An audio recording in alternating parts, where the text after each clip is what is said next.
Los acuerdos a los que llegaron Rusia y Ucrania con la mediación de Estados Unidos ahora están en la cuerda floja solo un día después de concretarse.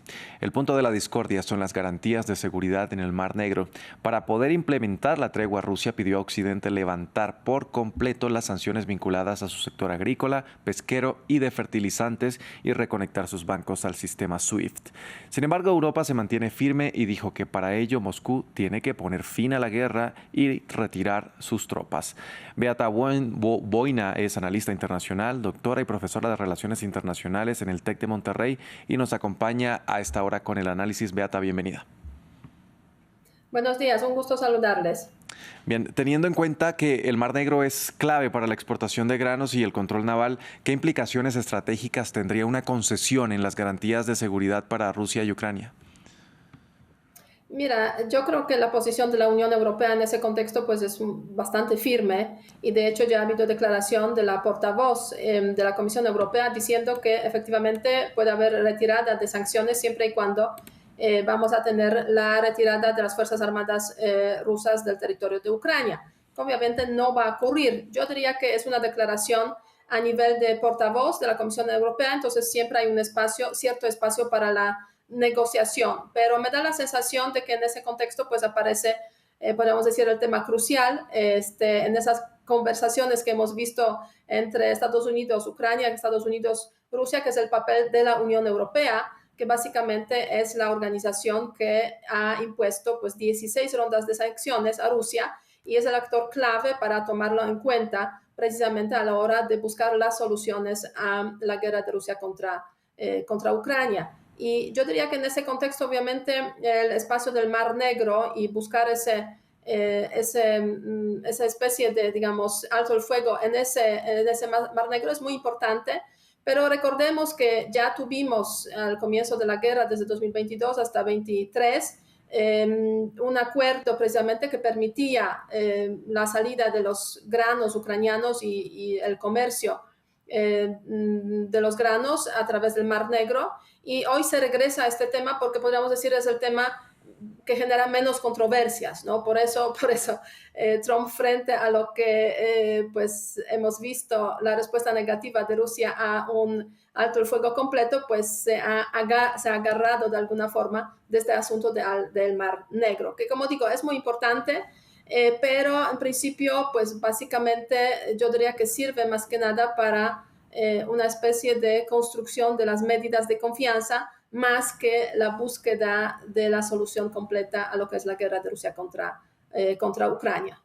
Claro, Beata, y estas sanciones al sistema agrícola, pesquero y de fertilizantes no solo ha afectado la economía rusa, sino también ha generado consecuencias globales, especialmente en mercados emergentes. ¿Hasta qué punto Occidente puede sostenerla sin afectar su propia estabilidad económica y alimentaria?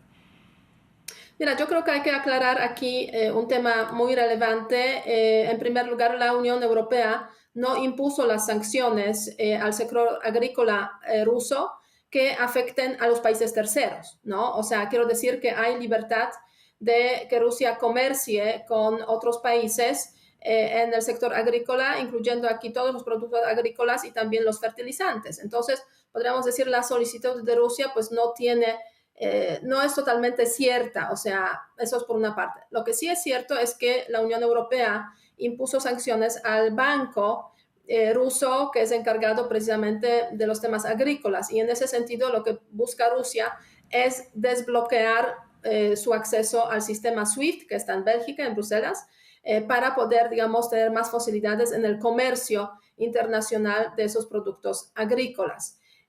Y además, en el contexto de la Unión Europea, también la Unión Europea pues está permitiendo el comercio, digamos, de los tránsito de los productos rusos, agrícolas y fertilizantes por el territorio de la Unión Europea si se trata de temas humanitarios o temas relacionados con la lucha contra hambre. Pues podríamos decir que esa solicitud de Rusia sí se entiende porque eso le facilitaría, digamos, la vida al sector agrícola ruso, sector pesquero, y también el tema de fertilizantes por facilitarle, digamos, abrirle más posibilidades de transacciones si se regresa al sistema SWIFT, pero francamente yo lo veo un tanto difícil que la Unión Europea acepte así, digamos, sin más esa demanda de Rusia. Y por otra parte, recordemos que hasta ahora la Unión Europea no fue incluida, podríamos decir, en las negociaciones de forma directa. Entonces, pues habría que esperar el movimiento también de parte de la administración Trump,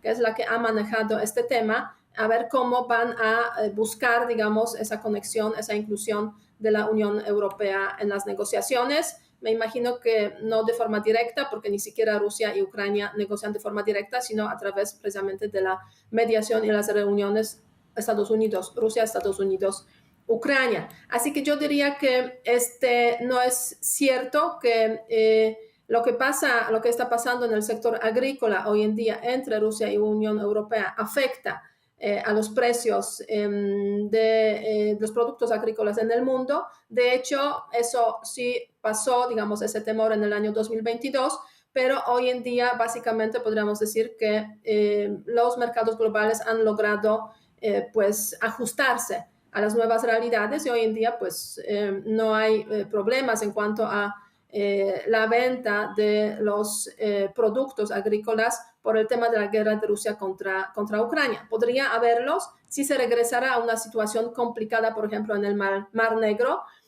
Por ejemplo, si a Ucrania se le impidiera de nuevo digamos, la venta de sus productos usando el Mar Negro, pero hoy en día pues podemos decir tenemos una situación bastante estable en ese contexto. Rusia está controlando la parte oriental del Mar Negro y Ucrania pues está usando los corredores que existen para transportar sus productos agrícolas. Entonces hay mucho también de argumentación rusa un tanto exagerada al respecto, aunque se entiende que ellos quieren regresar al sistema SWIFT y dar de esta forma como una especie de señal de que las sanciones se están poco a poco retirando y creo que la Unión Europea va a estar aquí bastante firme al respecto.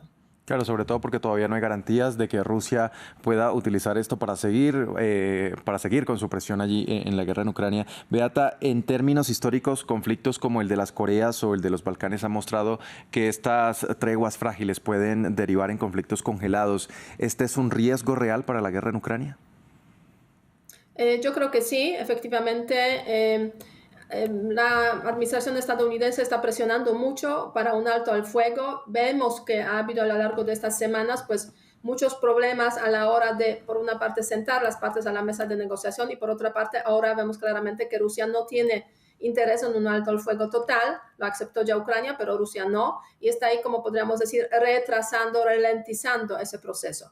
Me da la sensación de que sí, en caso de que se llegue en algún momento a un alto al fuego completo, esto podría traducirse efectivamente en una congelación de ese conflicto que ya dura desde hace pues al menos 2014 y podríamos tener efectivamente otro conflicto congelado en el entorno postsoviético, que ya hay varios. Uno está por ahí en Georgia, otro en Moldavia, y si vemos más allá, digamos, de ese espacio, pues efectivamente las dos Coreas es el ejemplo de cómo en los años 50 se pues soluciona parcialmente, se llega a un alto el fuego, pero no se llega nunca a suscribir un acuerdo de paz. Y yo creo que esa situación podría tener lugar en el caso de Rusia y Ucrania, durar algún tiempo hasta que, y eso quizás es más positivo el escenario que en el caso de las Coreas, hasta que haya cambio de liderazgos, especialmente en Moscú, Sí. Y ese cambio de liderazgos podría generar nuevas dinámicas. Fíjate, finalmente, si la tregua colapsara, ¿podría significar también una escalada de las hostilidades con Rusia, por ejemplo, endureciendo su postura militar o incluso ampliando este conflicto a otras regiones? Mira, yo creo que siempre hay ese escenario posible, aunque me da la sensación de que no, aquí ya los europeos entrarían, digamos, como la única fuerza posible probablemente para apoyar a Ucrania. Y yo creo que tendríamos más bien situación de una guerra permanente, pero de un nivel no necesariamente escalando mucho más. Aunque si se deja ahora, digamos, que Putin gane en esa guerra, pues efectivamente en unos 5 años podría haber un ataque a algún país de la OTAN, dependiendo mucho de cómo será esa administración de Trump en sus, digamos, resultados de relaciones con Ucrania, con Rusia y con la Unión Europea. Bueno, ya el tiempo nos lo dirá. Era Beata Boina, analista internacional, doctora y profesora de Relaciones Internacionales en el TEC de Monterrey. Gracias por acompañarnos con este análisis aquí en France 24.